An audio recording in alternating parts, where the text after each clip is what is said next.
Humanity, I love you all with all my heart, with all my might. I'm Sora Ray. My videos are about love, infinity, creation, energy, because we're infinite love, infinite energy, infinite creation. This is a series of videos on our freedoms. We are the Republic of Planet Earth.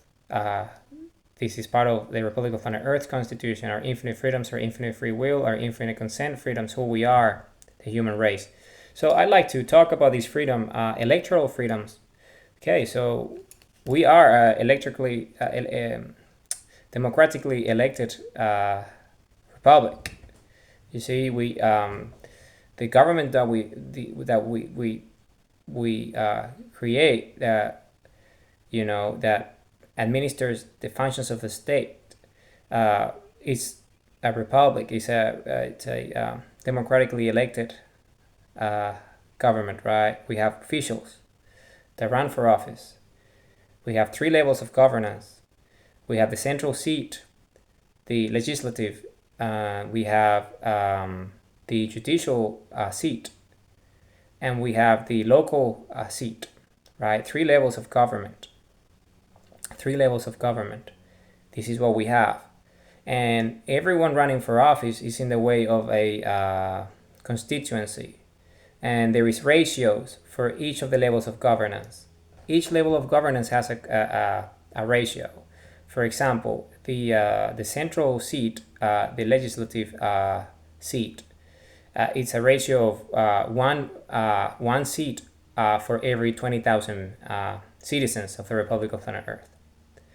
Okay, and then we have the judicial seat, which is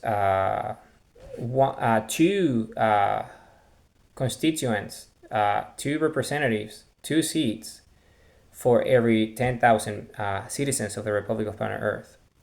And then we have these are the electorates, right? And we have the local seat, which is one seat, one elected official, one representative, one constituent for every 5,000 citizens of the Republic of Planet Earth, you see. And we have electoral freedoms, we have voting freedoms, we have standing for office freedoms, you see. So we have veto powers freedoms, we have all sorts of freedoms because we're infinite eternal creators with the human race. So what does this do? Well, because of our electoral freedoms, we, as the citizens of the Republic of Planet Earth, we can have elections, free, transparent elections, because we have transparency, accountability, privacy, full visibility, and full disclosure freedoms, and electoral freedoms. So what this means is that the citizenry and the public, really in general, can form watches to have custody of the votes through the entirety of the election cycle, end-to-end visibility of the entirety of it. So we can make sure that we warrant electoral freedoms. So what we call the central government, the central seat, and the elected officials of it, the representatives of the citizens of the Republic of Planet Earth, as per electorates based on ratios. In this case, one electorate is 20,000 citizens, so one seat represents that. So out of the legislature, out of the legislative branch, which is the central seat, the central government, we form committees. You see, we have committees. There's 5 committees, and each committee is formed from 20, consisting of 20% of the total pool of elected officials from the central government, from the central seat, right? From this election cycle, and one of these committees is the election transparency committee, to ensure that elections are done accordingly to our freedoms and our constitutional framework. But on top of these,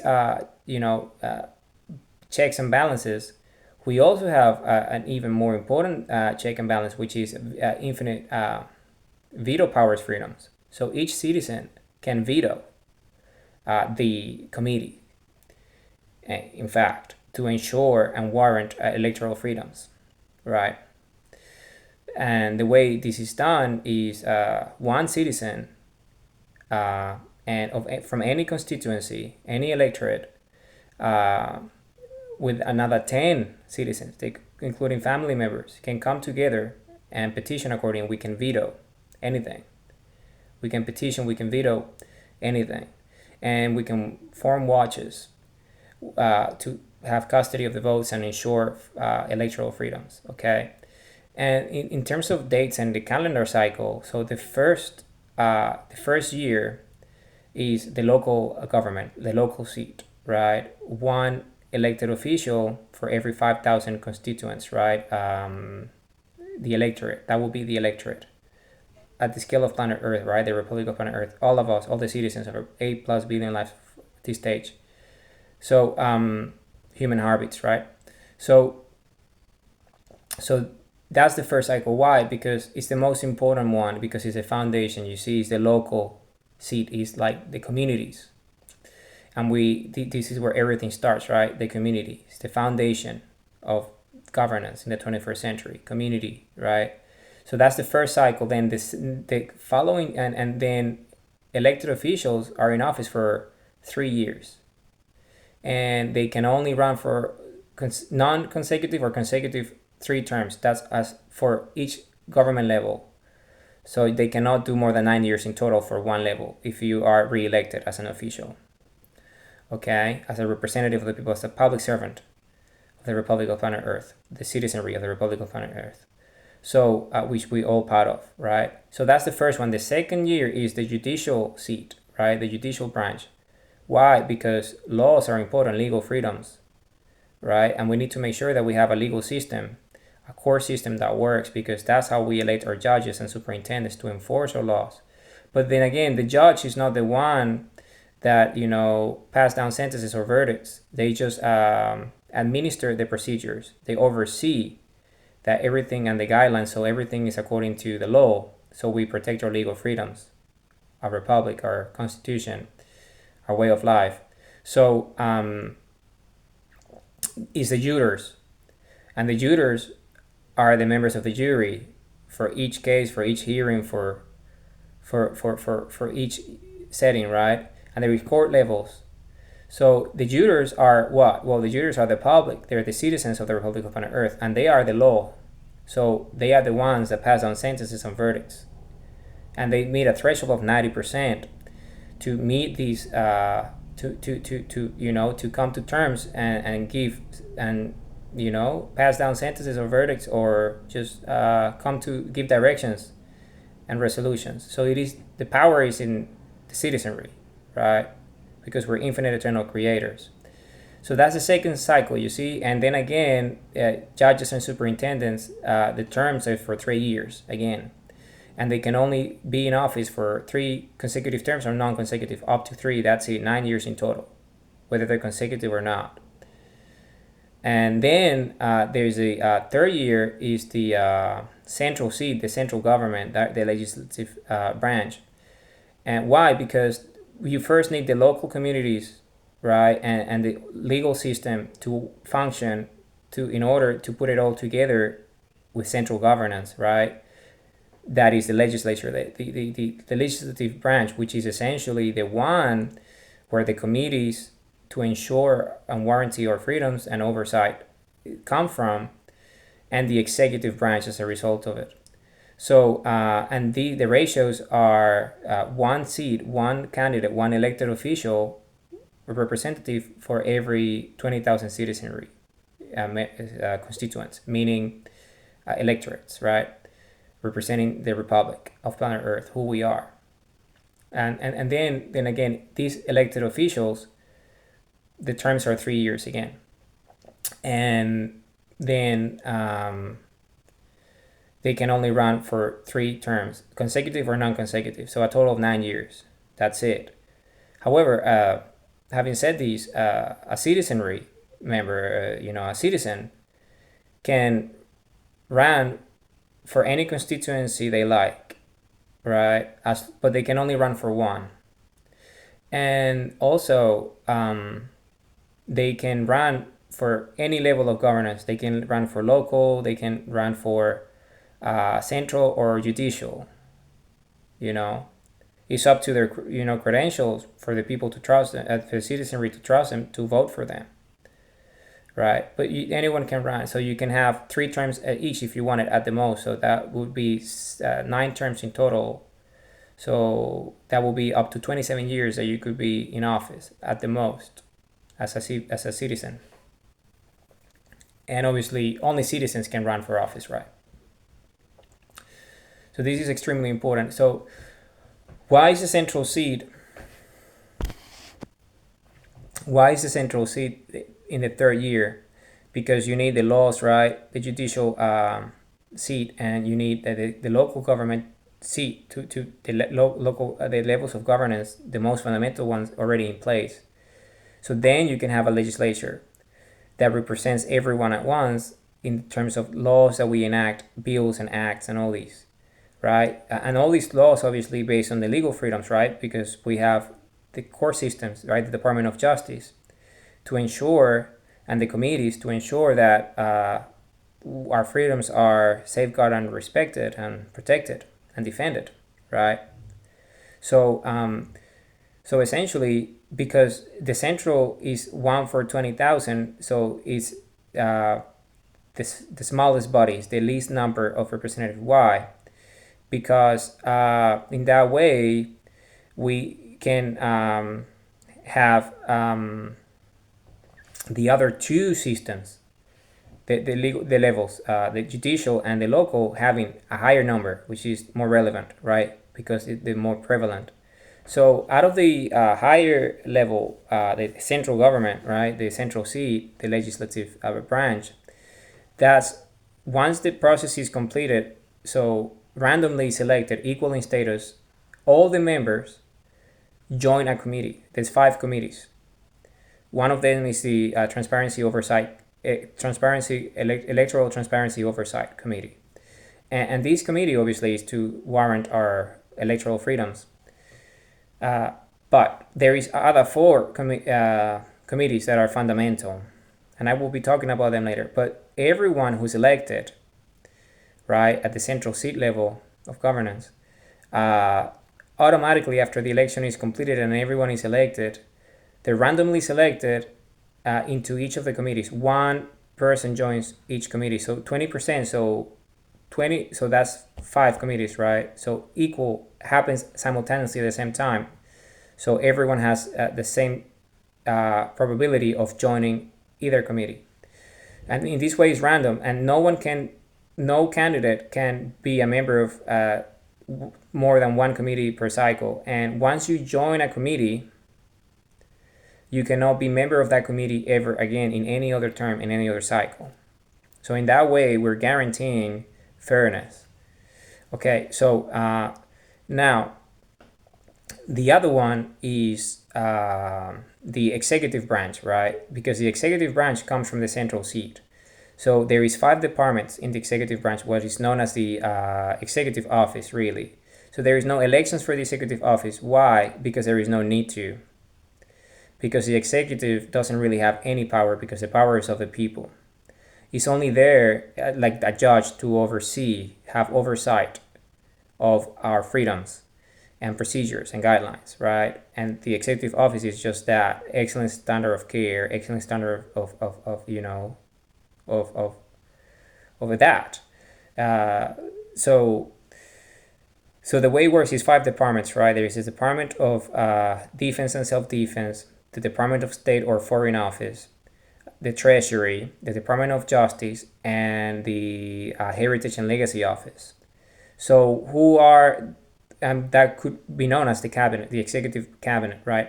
The executive office. But who are the people who become the secretaries, right, of such departments? Well,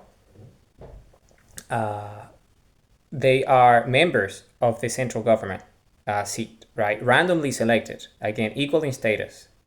So 5 citizens, elected officials from the central seat, from the central government, are chosen randomly, equal in status, to be the secretaries, the custodians of these departments, right? To represent us as one voice, right? And every year, this rotates. So that person is only in office for 1 year. And if you are, if you become the secretary of a department, you cannot be the secretary of the department again, under election, any other cycles. You only get to do it once. Okay, you only get to do it once. You only get to do it once. So after a year, then the same process restarts, and those 5 people, they just go back to their normal electorates, right? Responsibilities or committee responsibilities. So it's highly unlikely to be a committee member and a secretary member at the same time. But if that happens, then you go back to your committee. But then again, you're only a member of a committee for 1 year anyway, just as the same as the executive. So meaning, like, after a year, the committees get reset and new, for the 3 cycles of the committee, so the 3 years of it. So you only do it for 1 cycle, for 1 term. If you were, say, a secretary and a member of a committee, though, you go back to your committee and your electorate, but you're not the secretary anymore. So what happens after 1 year, as per the cycles of elections, when the new cycle starts every year, then new secretaries are chosen for the departments, randomly selected from the pool of central seat elected officials and equal in status. And these people are trained by the executive office to make sure there is excellence of standard of care, right? Because they're representing the people in that way. But then again, there is oversight, right? Because the citizenry have veto powers, right? Freedoms and petitions freedoms. So if there's something that is not according to law, legal freedoms, right? This jurisdiction, right? Levels of court that would impede that from happening in the first place, because our republic is there just to ensure and guarantee our freedoms, so we can evolve into infinite eternal creators. So we are infinite energy. So by the love of our hearts. So this is the way it works. So in that way, it's fair and transparent, because we have transparency, accountability, privacy, full visibility, and full disclosure freedoms. So everything is accountable if you're a representative, an official of the Republic of Planet Earth, that you've been voted in at any level of government, because we have the checks and balances in place to ensure our freedoms and a way of life. So you see, it's very simple. That's just what the system is. It's very simple. So you see, it's not proportional. It's based on actual, it's distributed. So it's fair. And all electorates are represented equally. So you see, so it's in this way we can ensure that our freedoms are there for eternity, which is the case, because we already have done this. This is just a memory encoded in our collective DNA. I'm so Ray. Okay, so that's it. So this is exactly what electoral freedoms are. So we can actually have a democratically elected government overseeing the administrative functions of the state, right, of the Republic of Planet Earth, as per our Constitution, the Republic of Planet Earth Constitution. So you see, it's very, very, very simple, and in that way, everyone has a fair go. So okay, let's talk a little bit about eligibility and stuff like that. So only citizens can be eligible to run for office. Also,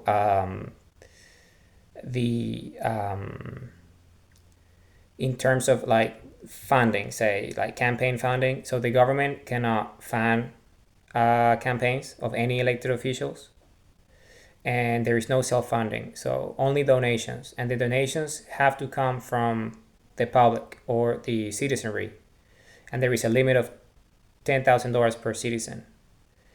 So in that way, it's fairer, right? Very, very much so. And obviously, the free press must be present at all election cycles and give fair coverage and equal and distributed coverage to all candidates of all electorates, and be present at all debates and conversations and meetings that happen. So in that way, everyone has cover and there's no bias, right? Because the free press is unbiased mediums and media, as per our constitution, because we have fantasy and illusions freedoms from fantasies and illusions, right? Mediums and media, messengers and messages, and outside control and within our control, right? So so that's that. So, and then how about what your constituency is, your electorate, right? As a constituent, you're a member of a constituency, right? An electorate, a seat that is represented by an official at any level of government, because there is three election cycles, right? Year 1, year 2, and year 3, local, judicial, and central. So what this means is that a citizen can choose the electorate that they belong to, that they vote for, right? Votes are secret, universal, and direct, right? And one vote equals one person, right? So so what the meaning of this is that is based on where you your addresses, where you lived. So for example, in the last 90 days, if you lived in a specific address for 90 days or more, you can register for that constituency, even if you live in a different constituency. Say, for example, you're outside Earth's orbit. It matters not. The last address that you lived outside Earth's orbit, that will be, for at least 90 days, that will be your the electorate. You choose which one, right? And if you never lived on Earth because you were born in the lands of territories of the Republic of Earth outside Earth's orbit, and you never been to Earth, then again, 90 days in a location, and you choose the constituency of your choice on Earth or outside Earth orbit, right? Because of our lands and territories is based on population size, right? So ratios. Central government is 1 elected official for 20,000 citizens. That's the electorate, the seat. And then the judicial is 2 for 10,000. 1 judge and 1 superintendent. So, and then the local is 1 for 5,000. Those are the jurisdictions, right? Those are the seats, the electorates. All right. So so that's what it is. Now, offenses, right? If you have committed offenses and you've been so a jury has passed down a sentence at any level of court, right? Serious, non-serious, minor, any level of offense. So there is limitations. So you never lose your freedoms to vote. You will always be able to vote, whether you're in prison or not. It doesn't really matter.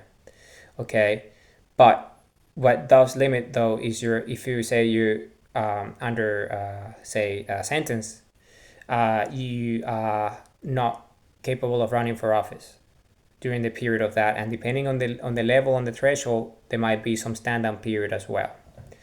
So in that way, we all enjoy our electoral freedoms for eternity, because this is a way of life, a republic.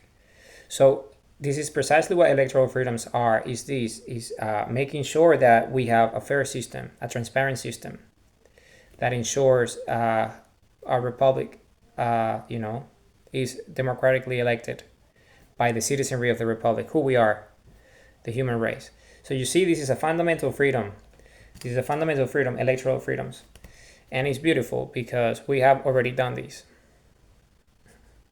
We're just reliving a memory encoded in our collective DNA. Okay. Humanity, I love you all with all my heart, with all my mind. This video is about electoral freedoms. Love you all with all my heart, with all my might.